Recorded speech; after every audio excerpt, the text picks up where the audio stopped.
హే friends, good evening. So ఎలా trade తీసుకున్నారు?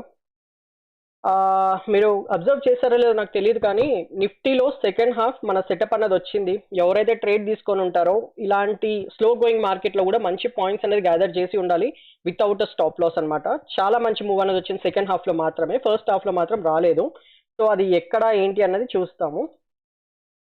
So అన్నిటికన్నా ముందు ఫస్ట్ అయితే మనకు ఒక గ్రీన్ క్యాండిల్ వచ్చింది, కంటిన్యూషన్ క్యాండిల్ అయితే వచ్చింది. బ్రేక్అవుట్ తర్వాత green candle and also continuation candle వచ్చింది. సో ఇంకైతే ట్రెండ్ హెల్దీగానే ఉంది, అప్పర్ సైడే మనం ప్లాన్ చేసుకోవచ్చు ఫ్రెండ్స్. నేనైతే అలానే ప్లాన్ చేసుకుంటాను. సో ఫస్ట్ 5 minutes క్యాండిల్కి వెళ్దాము. మనం ఏమనుకున్నాం నిన్న, ఈ పాయింట్ నుంచి కనుక మనకు ఏమైనా ప్యాటర్న్ దొరికితే హయ్యర్ సైడ్ వెళ్ళడానికి మనం వెళ్తాము. అండ్ టార్గెట్ వచ్చేసి ఫస్ట్ 900 వరకు వెళ్ళొచ్చు, అండ్ దాని తర్వాత ఫర్దర్గా ట్రైల్ చేయొచ్చు. ఫైనల్గా అయితే 26,000 వచ్చేసి మన ఫైనల్ టార్గెట్ ఉంటుంది రేపటి కోసం అన్నట్టుగా అనుకున్నాం కదా. సో ఎగ్జాక్ట్గా మనకి ఏమైంది, ఓపెనింగే మన రేంజ్ నుంచి, అంటే మన ఏదైతే పాయింట్ అనుకున్నామో 25,850 అక్కడ నుంచి ఒక హ్యూజ్ మూవ్మెంట్ అనేది వచ్చింది, ఒక డోజీ క్యాండిల్ ఫామ్ అయింది. సో డోజీ అంటే ఇండెసిషన్ ఫ్రెండ్స్. సో మీరు ఇక్కడ నుంచి కనుక క్లియర్ పెట్టుకొని చూస్తే మీకు ఏ క్యాండిల్ కూడా దానిపైన మళ్ళీ ఫర్దర్గా ట్రేడ్ అయినట్టు కనిపించట్లేదు. చూడండి ఇక్కడ. సో ఇది వచ్చేసి ఒక డోజీ, బ్లాక్ లైన్లో పెడతాను. సో ఇక్కడ మీరు చూడొచ్చు ఏ క్యాండిల్ కూడా మంచిగా హైయర్ సైడ్ అన్న మూవ్మెంట్ రాలేదు. అండ్ ఆల్సో వచ్చినా కూడా మీరు ఒక స్వింగ్ లాంటిది ఏది ఫామ్ అవ్వలేదు చూడండి. సో ఎవరైనా ఇది క్లోజర్ వచ్చింది సో ట్రేడ్ తీసేసుకుందాం అనుకుని మేబీ తీసుకోవచ్చు, నథింగ్ రాంగ్. ఎందుకంటే కొంతమంది ఉంటారు రిస్క్ టేకర్స్, ఇమీడియట్ కూడా ట్రేడ్ తీసుకుంటారు. అలాంటి వాళ్ళకి మాత్రం పక్కా స్టాప్ లాస్. అది కూడా ఇక్కడ మనకి ఏమైనా ప్యాటర్న్ లాగా అనిపించి దీనిపైన ఎవరైనా ట్రేడ్ తీసుకొని కింద స్టాప్ లాస్ పెట్టుంటే మాత్రం ఇమ్మీడియట్ గా నెక్స్ట్ క్యాండిల్లోనే స్టాప్ లాస్ అనేది హిట్ అయిపోయేది.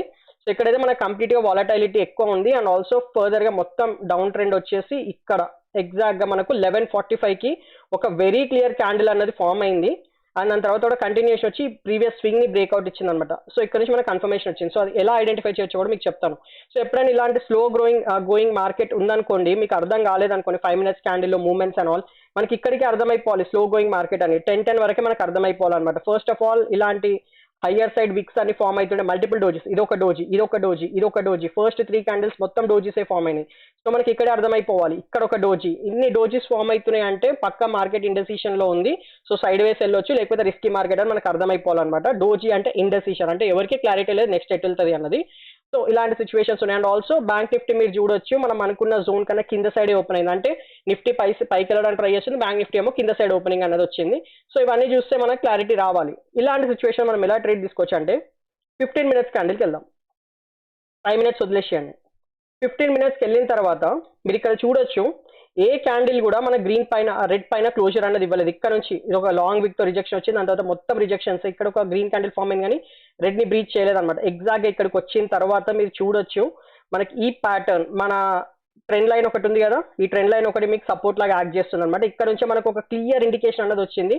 సో ప్రీవియస్ ట్రెండ్ చేంజ్ అయిపోతున్నట్టు మనకి ఇక్కడే తెలిసింది. సో 11:30 క్యాండిల్ ని 11:45 క్యాండిల్ బ్రీచ్ చేసింది అనమాట. సో మనం ఇక్కడ అలర్ట్ అవ్వచ్చు, ఒకవేళ ఎంట్రీ తీసుకున్నా కూడా నథింగ్ రాంగ్. ఎందుకంటే నేనైతే అలానే ప్లాన్ చేసుకుంటాను. జనరల్లీ మన సపోర్ట్ లైన్స్ ఉన్నాయి కాబట్టి మనం ఇక్కడ నుంచి ట్రేడ్ తీసుకోవచ్చు. ఒకవేళ స్టాప్ లాస్ ఇచ్చుకున్నా కూడా రైట్ ఏరియాలో ఇచ్చిన ఫీలింగ్ మనకు ఉంటుంది కాబట్టి నేనైతే జనరల్ ఇలాంటి ఏరియాస్ వల్ల ఇంట్రెస్ట్ చూపిస్తాను అనమాట.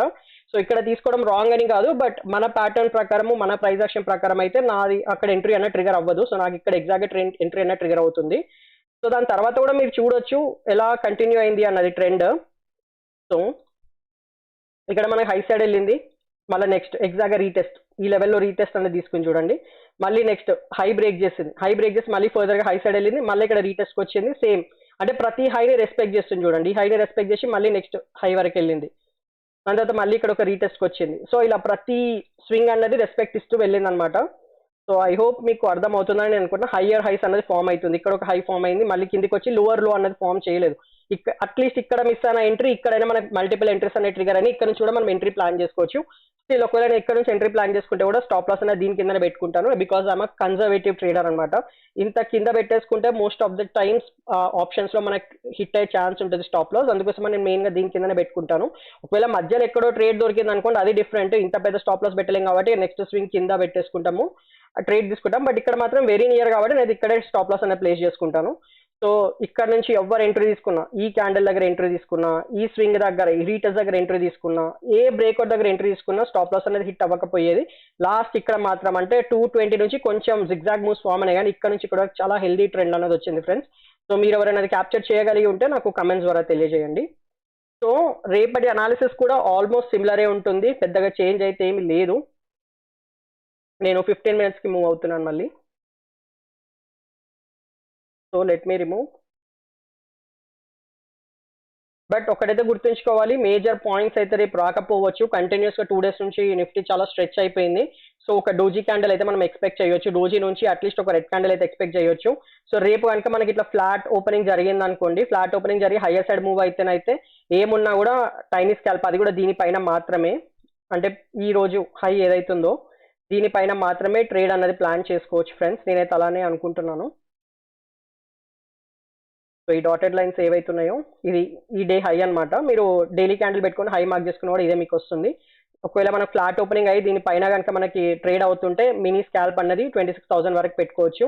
26,000 నుంచి మాత్రం ఇమీడియట్ గా అయితే నేను క్లోజర్ ఇస్తుందని నేను అనుకోవట్లేదు, ఎందుకంటే 2 days నుంచి కంటిన్యూస్ గా స్ట్రెచ్ అయింది కాబట్టి పక్కా ఇండెక్స్ కి ఒక రిలీఫ్ అన్నది కావాలి, ఒక రిలీఫ్ ర్యాలీ అనేది కావాలి. సో అదొక డోజీ అయిన ఉంటుంది, ఒక వాలటైల్ డే అయిన ఉంటుంది, సైడ్ వేస్ డే అయిన ఉంటుంది, లేకపోతే ఒక మైల్డ్ బేరిష్ క్యాండిల్ అయినా పడవచ్చు అని నేను అనుకుంటున్నాను.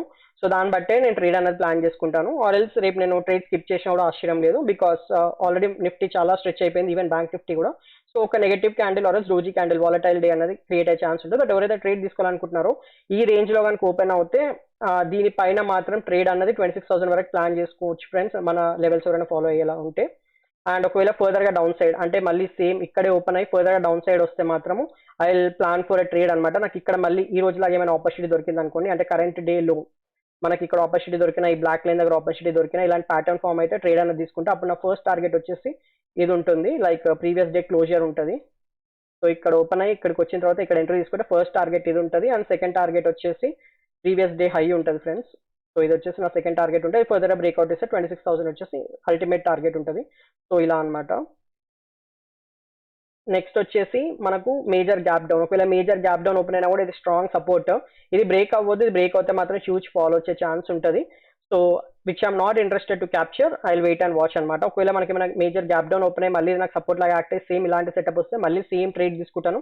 ఫస్ట్ టార్గెట్ వచ్చేసి ప్రీవియస్ డే క్లోజర్ ఉంటుంది, సెకండ్ టార్గెట్ వచ్చేసి ప్రీవియస్ డే హై ఉంటుంది, థర్డ్ టార్గెట్ వచ్చేసి 26,000 ఉంటుంది friends. And major or else gap up open అయింది అనుకోండి, అంటే ఈ లెవెల్స్ లో గ్యాప్ అప్ ఓపెన్ అయింది అనుకోండి, 26,000 పైన నేను ట్రేడ్ అవుతుంది అనుకుంటే మాత్రమే నేను ట్రేడ్ అనేది ప్లాన్ చేసుకుంటా, లేకపోతే మళ్ళీ క్రాష్ వస్తుంది. మళ్ళీ ఇక్కడ నుంచే మనకి ఏమైనా హైయర్ సైడ్ ఫామ్ అయితే ఎవరైనా టైనీ స్కాల్ప్ తీసుకోవాలంటే టైనీ స్కాల్ప్ 26,000 వరకు ప్లాన్ చేసుకోవచ్చు. మళ్ళీ ఫర్దర్ బ్రేక్అవుట్ ఇస్తే 26,050, 26,100 వరకు మనం అలా ట్రైల్ చేస్తూ వెళ్ళొచ్చు. ఇది ఒక సినారియో ఉంటుంది గ్యాప్ అప్ లో. ఇంకా ఒకటి ఏంటంటే మనకి మేజర్ గ్యాప్ అప్ అంటే ఈ రేంజెస్ లో ఇంకా గ్యాప్ అప్ హెల్దీగా కనిపిస్తుంది కాబట్టి గ్యాప్ అప్ స్కోప్ కూడా ఉంది, బట్ అది ఎంత సస్టైన్ అవుతుందో మనకు తెలియదు కాబట్టి రీట్రేస్మెంట్ కోసం వెయిట్ చేయడం అనేది బెస్ట్ ఆప్షన్ అని నేను అనుకుంటున్నాను. లెట్స్ ఇక్కడ ఓపెన్ అయింది అనుకోండి, ఫర్దర్ గా ఫాల్ వస్తే మళ్ళీ 26,000 దగ్గర ఆర్ ఈ కంప్లీట్ జోన్ ఏదైతుందో ఈ జోన్ లో మనకి ఎక్కడైనా సపోర్ట్ దొరికి మళ్ళీ 26,000 పైన కనుక ట్రేడ్ చేయడం స్టార్ట్ చేస్తే I will take a trade. అప్పుడు వచ్చేసి మన 26,050 అండ్ 26,100 వచ్చేసి నా టార్గెట్స్ ఉంటాయి, అండ్ ఫర్దర్ గా ట్రైల్ చేస్తూ ఉంటాను ఫ్రెండ్స్. అండ్ ఇంకో సెటప్ కూడా ఫామ్ అవ్వచ్చు, బట్ అదైతే నేను మోస్ట్లీ అంత ఈజీ అనుకోవట్లేదు. 26,000 పైన కనుక ఓపెనింగ్ వచ్చి ఫర్దర్ గా న్యూ స్వింగ్ అన్నది ఫామ్ అయితే అండ్ బ్యాంక్ నిఫ్టీ కూడా సపోర్ట్ ఇస్తే I will take a trade, and 26,050, 26,100 అలా నా టార్గెట్స్ అనేవి షిఫ్ట్ అవుతుంటాయి ఫ్రెండ్స్. సో ఇది వచ్చేసి నిఫ్టీ టార్గెట్స్. ఇంతకు మించి అయితే నాకు ఏం కనిపించట్లేదు. ఒకవేళ బ్రేక్ డౌన్ అయ్యి కిందికి వస్తే ఇంకా ఇవన్నీ వాల్యూడే ఉంటాయి అనమాట. ఇక్కడ నుంచి ఇక్కడికి వచ్చిన తర్వాత మనకి యాంగిల్లో లైక్ 25,700 ఏమైనా సపోర్ట్ దొరికితే ఒక ట్రేడ్ అనేది ప్లాన్ చేసుకోవచ్చు. అప్పుడు మళ్ళీ మన టార్గెట్ వచ్చేసి 25,850 అనమాట. బట్ షార్టింగ్ మాత్రం నేను చెయ్యను, it's not at all right decision అనమాట. సింపుల్ చెప్పాలంటే ఈ రేంజెస్ లో ఏమైనా ఓపెనింగ్ వచ్చింది అనుకోండి రేపు 25,850 గ్యాప్ డౌన్ అయ్యి ఇది కూడా ఫర్దర్ బ్రేక్ డౌన్ అయ్యి కిందికి వస్తే ఈ రేంజెస్ లో ఏమైనా ఆపర్చునిటీ దొరికితే లాంగ్ వెళ్ళడానికి ప్లాన్ చేసుకుంటాను. అప్పుడు నా ఫస్ట్ టార్గెట్ వచ్చేసి 26,850 ఉంటుంది. సో ప్రస్తుతానికి అయితే ఇది అంత స్కోప్ లేని అనిపించట్లేదు, హెల్దీ క్లోజింగ్ వచ్చింది అనమాట market. But still worst case ఏమైనా జరిగితే షార్టింగ్ మాత్రం నాకు అసలు అవుట్ ఆఫ్ స్కోప్ ఉంది ఫ్రెండ్స్ నిఫ్టీలో and bank Nifty రెండిట్లలో. That's it friends. Next bank నిఫ్టీలో డిస్కస్ చేసేద్దాము. ఫ్రెండ్స్ మీకు కనుక నా ఎఫర్ట్స్ నచ్చినట్లయితే స్టాకెథాన్ తెలుగుని లైక్ చేయండి, సబ్స్క్రైబ్ చేయండి, అలాగే రెగ్యులర్ నోటిఫికేషన్స్ కోసం బెల్ ఐకాన్ని కూడా ఎనేబుల్ చేయండి.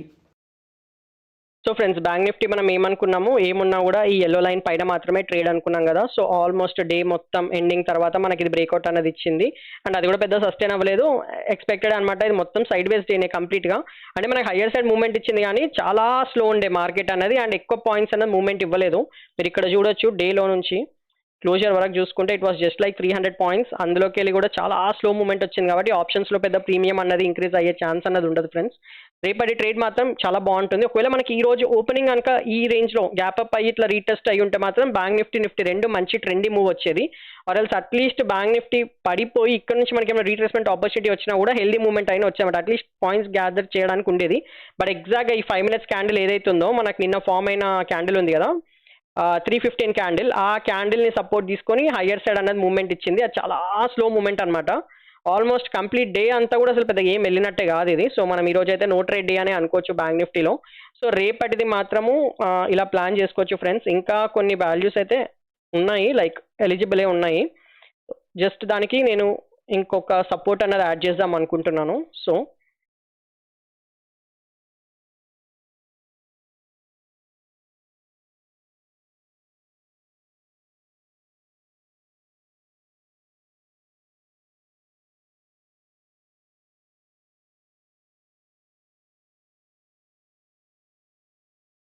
సో ఇది వచ్చేసి ఒక స్ట్రాంగ్ సపోర్ట్ లాగా క్రియేట్ అయింది ఈరోజు. నేనేమనుకుంటున్నాను అంటే రేపు ఒకవేళ కనుక ఫర్దర్గా ఫ్లాట్ ఓపెనింగ్ జరిగి హయ్యర్ సైడ్ అంటే దీన్ని బ్రేక్అవుట్ ఇవ్వాలి. లెట్ మీ రిమూవ్ దిస్, ఇది కూడా తీసేద్దాం, మళ్ళీ డ్రా చేసుకుందాం కావాలంటే. సో ఇక్కడ ఒక హై అన్నది క్రియేట్ అయింది, టెంపరీ హై ఇది.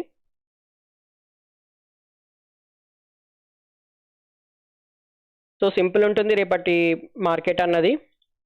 ఫ్లాట్ ఓపెన్ జరిగింది అనుకోండి, దీని లోపల నో ట్రేడ్, ఖచ్చితంగా నో ట్రేడ్. బికాస్ మనం ఒక డోజీ క్యాండిల్ ఎక్స్పెక్ట్ చేయొచ్చు మార్కెట్లో, కంటిన్యూస్గా స్ట్రెచ్ అవుతుంది కాబట్టి. ఆల్రెడీ నేను ప్రీవియస్ కూడా కొన్ని సెషన్స్లలో ఇలాంటి జోన్స్ చూపించాను మీకు. అందులో ఎవరైతే తీసుకుని ఉంటారో ఖచ్చితంగా ఫసాయించే ఉంటారు. సో చాలా టైనీ అనమాట, ఇక్కడ మనం స్కాల్ప్ కూడా చేయడానికి స్కోప్ ఉండదు. సో దీని లోపల ఉన్నంత వరకు నో ట్రేడ్ డే అనమాట. ఎప్పుడైతే మనకి ఇలా వచ్చి బ్రేక్అవుట్ ఇస్తుందో, ఇచ్చిన తర్వాత ఇమీడియట్గా నేను ఎంట్రీ అనేది ప్లాన్ చేసుకుంటా. స్వింగ్ హై పైన రీటెస్ట్ పైన ప్లాన్ చేసుకొని 54,500 వచ్చేసి నా ఫస్ట్ టార్గెట్ ఉంటుంది. అండ్ ఫర్దర్గా నేను ట్రైల్ చేయడానికి ట్రై చేస్తాను. అండ్ ఇంకో సినారియో కూడా ఫామ్ అవ్వచ్చు, gap up or else gap up అయినా కూడా సేమ్ థింగే. సో ప్రస్తుతానికి మాత్రం ఈ కన్సల్టేషన్ నుంచి ఫర్దర్ బ్రేక్ డౌన్ అయితే ఇమీడియట్గా మాత్రం నేను జంప్ అవ్వను. మళ్ళీ నాకు ఇక్కడ ఏమైనా దొరుకుతుందా చూస్తాను ఛాన్స్ ఎంట్రీకి.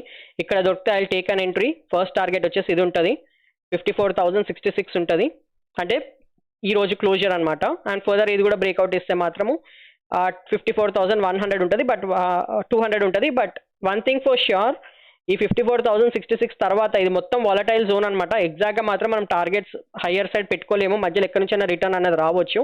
సో మాక్సిమం క్వాంటిటీ ఉంటే మాత్రం నేను 54,066 దగ్గర మొత్తం లిక్విడేట్ చేసేసుకుంటాను. అండ్ ఇంకేమైనా కొంచెం క్వాంటిటీ ఉంటే ఫర్దర్ హయ్యర్ సైడ్ ట్రైల్ తీసుకుంటాం ఫ్రెండ్స్. మొత్తానికైతే ఈ జోన్ మొత్తానికైతే రిమూవ్ అవ్వాలి. హయ్యర్ సైడ్ వెళ్ళిన తర్వాత మనకు మంచి ట్రెండీ మూవ్ అన్నది వస్తుంది. సో మీరు ఇక్కడ చూడొచ్చు, చాలా మంచి ఒక ఎం ప్యాటర్న్ లా కూడా ఆల్మోస్ట్ ఫామ్ అయింది. ఇది ఒక కన్సల్టేషన్ అండ్ కింద సైడ్ క్లోజర్ ఇచ్చింది కాబట్టి this will be a very strong zone అని నేను అనుకుంటున్నాను ఫ్రెండ్స్. జోన్ లోపల నో ట్రేడ్. ఒకవేళ జోన్ కిందికి వస్తే I will wait and watch, ఎందుకంటే మధ్యలో ఎక్కడి నుంచి కూడా నేను ట్రేడ్ తీసుకున్నా పెద్ద పాయింట్స్ అంటూ ఉండదు. మళ్ళీ ఈ జోన్ దగ్గరకు వస్తే 53,812 ఉంది కదా, 53,746 నుంచి 812 మధ్యలో నాకు ఎక్కడ ఎంట్రీ ట్రిగర్ అవుతే ఎంట్రీ తీసుకొని అప్పుడు నా ఫస్ట్ టార్గెట్ వచ్చేసి 54,066 ఉంటుంది. అండ్ మాక్సిమం క్వాంటిటీని అక్కడే ఆఫ్లోడ్ చేస్తాను. ఇంకేమైనా కొంచెం క్వాంటిటీ మిగిలితే మాత్రం ట్రైల్ చేస్తాను. అండ్ నెక్స్ట్ టార్గెట్ వచ్చి 54,200 ఉంటుంది. బట్ మధ్యలో నుంచి రిటర్న్ అవ్వచ్చు కాబట్టి ఐ విల్ బీ రెడీ, చాలా క్లోజ్గా ట్రైల్ చేస్తూ ఉంటాను. నెక్స్ట్ మనకు ఒకవేళ హయ్యర్ సైడ్ బ్రేక్అవుట్ ఇస్తే మాత్రం వెరీ హెల్దీ మూవ్ వచ్చే ఛాన్స్ ఉంటుంది. అప్పుడు నా టార్గెట్ వచ్చేసి 54,500 వరకు ఉంటుంది. అండ్ ఇంకోలాగా కూడా ఉండొచ్చు, మేజర్ గ్యాప్ అప్. ఇలాంటి గ్యాప్ అప్ ఓపెన్ అయింది అనుకోండి, మళ్ళీ హయ్యర్ సైడ్ మూవ్ అవుతుందా చెక్ చేసుకోవచ్చు. ఒకవేళ స్వింగ్ హై ఫామ్ అయితే సేమ్ 54,500 నా టార్గెట్ ఉంటుంది. ఇఫ్ ఇన్ కేస్ ఫర్దర్గా డౌన్ సైడ్ వస్తే నాకు ఈ జోన్ కంప్లీట్గా అప్పుడు నాకు సపోర్ట్ లాగా యాక్ట్ చేయాలి. ఇక్కడ నుంచి ఇక్కడ వరకు నాకు ఎక్కడి నుంచి ఎంట్రీ ప్యాటర్న్ ట్రిగర్ అయినా కూడా ఈ జోన్ పైన నేను ఎంట్రీ అయినా తీసేసుకుంటాను. అప్పుడు నా టార్గెట్ వచ్చేసి ఒకవేళ డే హై కనుక 54,400 అలా ఉంటే అది నా ఫస్ట్ టార్గెట్ ఉంటుంది. అండ్ సెకండ్ టార్గెట్ వచ్చేసి 54,500 ఉంటుంది ఫ్రెండ్స్. అండ్ నెక్స్ట్ వచ్చేసి గ్యాప్ డౌన్. ఒకవేళ గ్యాప్ డౌన్ ఓపెన్ అయితే సేమ్ ఇదే, దీనికోసమే వెయిట్ చేస్తాను. అంటే ఇలా ఉందనుకోండి, ఫర్దర్గా డౌన్ సైడ్ రావాలి. డౌన్ సైడ్ వచ్చి మళ్ళీ నాకు ఏమైనా ప్యాటర్న్ ఫామ్ అయితే ఫస్ట్ టార్గెట్ ఇది ఉంటుంది, సెకండ్ టార్గెట్ వచ్చేసి ఇది ఉంటుంది. సేమ్ స్టోరీ, దీనికి ఎలా చెప్పానో దీనికి కూడా అదే స్టోరీ ఉంటుంది. మాక్సిమం ఆఫ్లోడ్ చేసేస్తాను. ఒకవేళ నాకు ఏం ప్యాటర్న్ ఫామ్ అవుతుందని చెప్పి షార్ట్ మాత్రం నేను చెయ్యను, అంటే ఇలాంటి సిచ్యువేషన్స్ కూడా ఫామ్ అవ్వచ్చు అనమాట.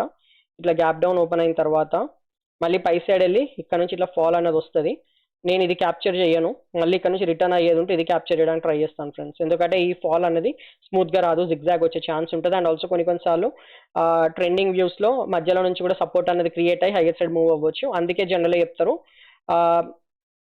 హయ్యర్ టైం ఫ్రేమ్లో ట్రెండ్ ఎలా ఉందో మనం దాన్నే లోవర్ టైం ఫ్రేమ్లో ఫాలో అవ్వాలని చెప్పడానికి మేజర్ రీజన్ అదే అనమాట. సో కొంతమంది ఇదంతా సిగ్జాగ్ మూవ్సే కాబట్టి ఇక్కడ 2 టైమ్స్ టచ్ అయింది చూడండి, 1040కి అండ్ ఆల్సో 1150కి ఇక్కడ 2 టచెస్ అయినాయి అనమాట. సో ఇది ఒక సపోర్ట్ లాగా యాక్ట్ అయ్యి ఇక్కడ నుంచి కూడా మనకు సపోర్ట్ అనేది క్రియేట్ అయ్యి పైకి సైడ్ మూవ్ అవ్వచ్చు అనమాట. సో ఎలా అయినా జరగవచ్చు కాబట్టి మనం షార్ట్ చేయాలని చూసినప్పుడు మనకు క్లియర్గా టార్గెట్స్ అనేది దొరకవు. అందుకోసం అని జనరలీ అలాంటిది ఒక రూల్ పెడతారనమాట, రిస్క్ ఎక్కువ ఉంటుంది అని. సో నేను ఈ ఫాల్ని క్యాప్చర్ చేయను, మళ్ళీ ఇక్కడ నుంచి ఇలాంటిది ఒకటి ఫామ్ అవుతుంది కదా డబ్ల్యూ ప్యాటర్న్ లాగా, అంటే ఇక్కడ మళ్ళీ నాకు బయర్స్ బుల్లిష్ రివర్సల్ వస్తుంది కదా, అది నేను క్యాప్చర్ చేసుకుంటా. నా ఫస్ట్ టార్గెట్ ఇది ఉంటుంది friends. That's it friends, thank you.